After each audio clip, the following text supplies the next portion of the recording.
जहां Indian Muslim league के कार्यकर्ताओं व पदाधिकारियों ने फहराया तिरंगा, वहीं एआईएम के अध्यक्ष ने भी झंडे को दी सलामी।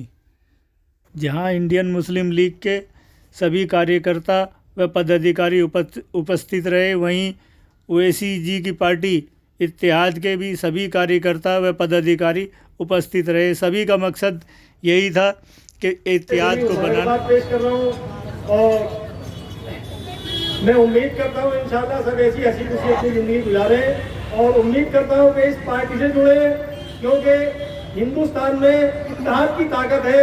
इत्तेहाद एक बहुत बड़ी चीज होती है और हमें खास तौर से सियासी इत्तेहाद की जरूरत है, क्योंकि सियासी इत्तेहाद में जहाँ लोगों ने इसे अपना रखा वो इज्जत की जिंदगी जी रहे हैं।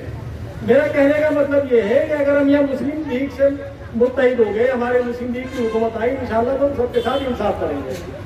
और जो मलूक भाई हैं हमारे, वो उनके साथ ही मैं तहे दिल से उनका भी इस्तेमाल करता हूँ। शादी के बाद जरूरत हुई कि कानून की, कि देश का संचालन कैसे होगा, कैसे चले, तो उसके लिए कानून की जरूरत पड़ी। तो वो कानून 1950 में बनकर तैयार हुआ और उसमें जो अहम भूमिका थी वो इंडियन यूनियन मुस्लिम लीग की थी कि उसने अपने बेहतरीन सांसद डॉक्टर भीमराव अम्बेडकर साहब को उसकी जिम्मेदारी दी और मुस्लिम लीग की तरफ से वो रिप्रेजेंटेटिव थे और उसके हेड भी थे। ये हमारे लिए बड़ी खुशी की बात है कि देश में जो आज कानून है उसके संचालन में, उसके बनाने में इंडियन यूनियन मुस्लिम लीग की बहुत अहम भूमिका है। देश जब से आज़ाद हुआ और आज तक कोई ऐसा मौका नहीं हुआ। आज़ादी में हमारा बराबर का शरीक रहा, जो मुसलमान बराबर के शरीक रहे और इसी बिना पे हम ये खुशी मनाते हैं कि अंग्रेज चले गए और हमारा मुल्क आज़ाद हो।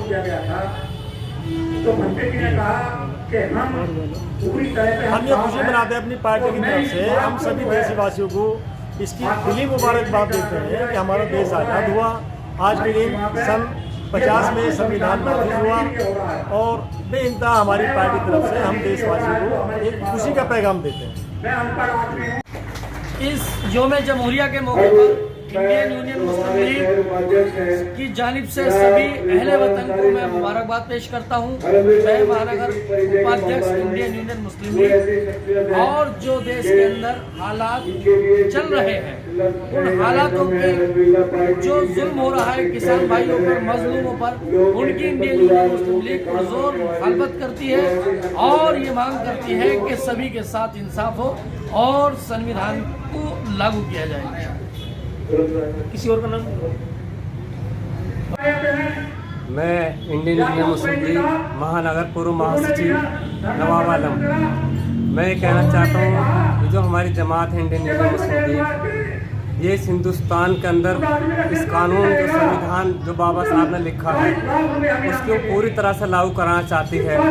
जिस तरह से जो पार्टी है भारतीय जनता पार्टी या आरएसएस के लोग हैं, ये मुसलमानों को उसका हक नहीं देना चाहते, बल्कि उनको बर्बाद करना चाहते हैं। जिस तरीके से किसानों को बर्बाद किया जा रहा है, हमारी अपनी सोच ये है कि बाबा साहब भीमराव अम्बेडकर साहब का जो संविधान है उसको पूरी तरीके से लागू किया जाए और जो ये अल्पसंख्यक लोग हैं इनको आरक्षण दिया जाए। जिस तरीके से ये यहाँ 20% 30% जितने भी यहाँ हैं सबको आरक्षण दिया जाए और सबको इस सरकार में लागू किया जाए। आज हम ये चाहते हैं कि जो आज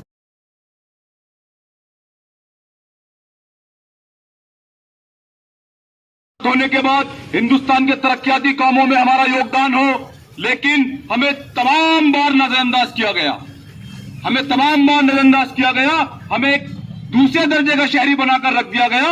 हमें इस पर फिक्र करने की जरूरत है कि ऐसी क्या बात थी कि हिंदुस्तान की आजादी में अपनी जानों की कुर्बानियां पेश की, हिंदुस्तान की तरक्कियों में अपना खून पसीना हमने शामिल किया, उसके बाद हमें दूसरे दर्जे के शहरी बनाकर रख दिया गया। हद तो यह है कि आज वक्ती हुकूमत हमसे ये इम्कान रखती है, हमसे ये उम्मीद रखती है कि हम हिंदुस्तान में रहने के लिए अपने कागज दिखाएं, हम ये साबित करें कि हम हिंदुस्तान के नागरिक हैं। इससे शर्मनाक बात हमारे लिए हो नहीं सकती। मेरे नौजवान, हमें ये सोचने की जरूरत है, इस पर रोशनी डालने की जरूरत है कि ये वजह क्या है, ये हुआ क्यों है हमारे साथ।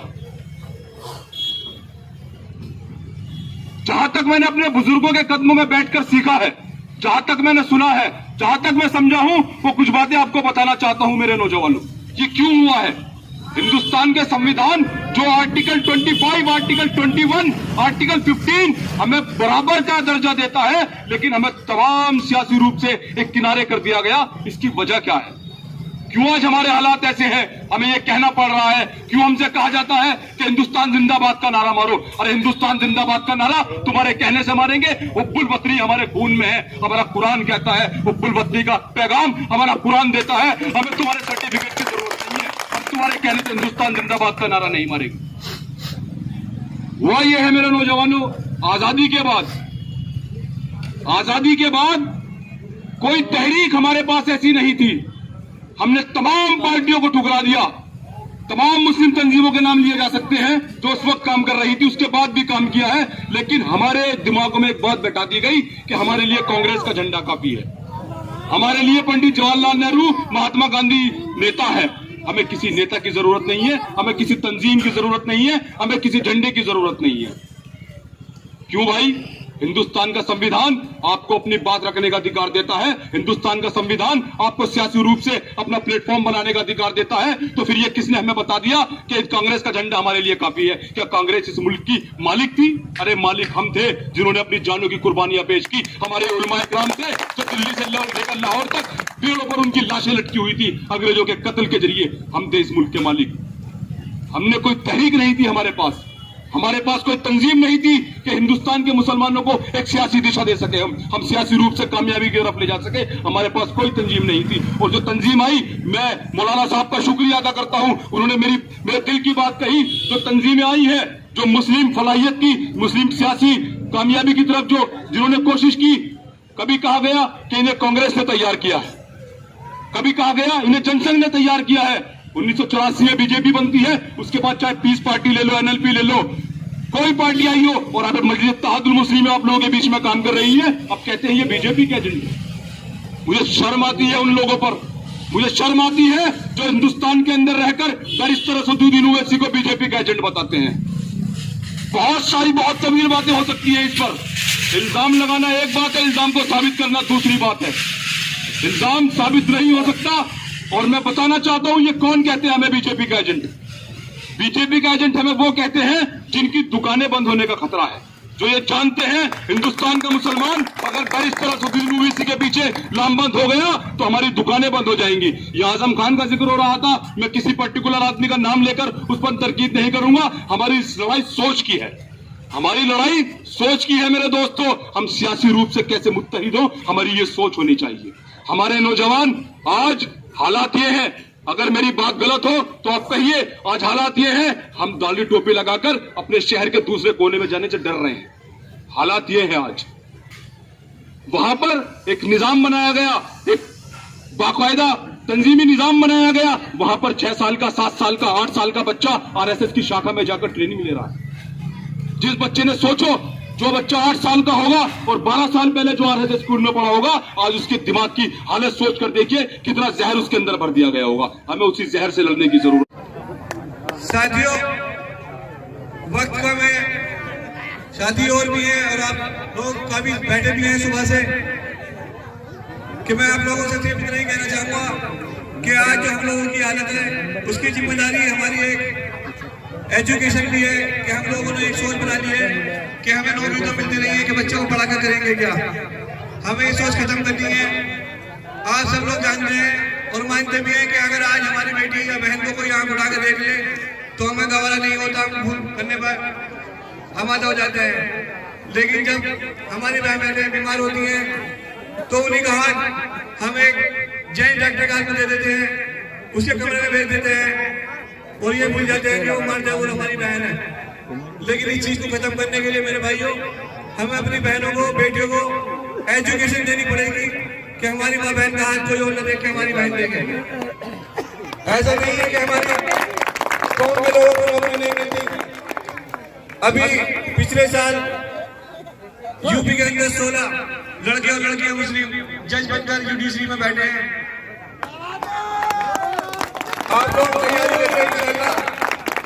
आपकी जब तैयारी मजबूत होगी तो आप नौकरी का आप खुद भी इलेक्शन कर लेंगे और आप सत्ता में भी भागीदार होंगे। साथियों, आज हमें जो दामन थामा है AIMIM का जनाब बैरिस्टर असदुद्दीन ओवैसी साहब, हिंदुस्तान के अंदर बहुत कम लोग ऐसे हैं जो बैरिस्टर हैं, इसमें से हमारे सदर साहब असदुद्दीन ओवैसी साहब हैं। 25 साल की उनकी राजनीति में आज तक 151 का मुकदमा भी नहीं हुआ। उसकी सबसे बड़ी वजह है कि उनकी तालीम ऐसी है कि उनके खिलाफ आज तक कोई बोल नहीं पाया, ना कुछ मिल पाया है। इसलिए आप भी पढ़ाई करो, बच्चों को तालीम दो, इंशाल्लाह हम भी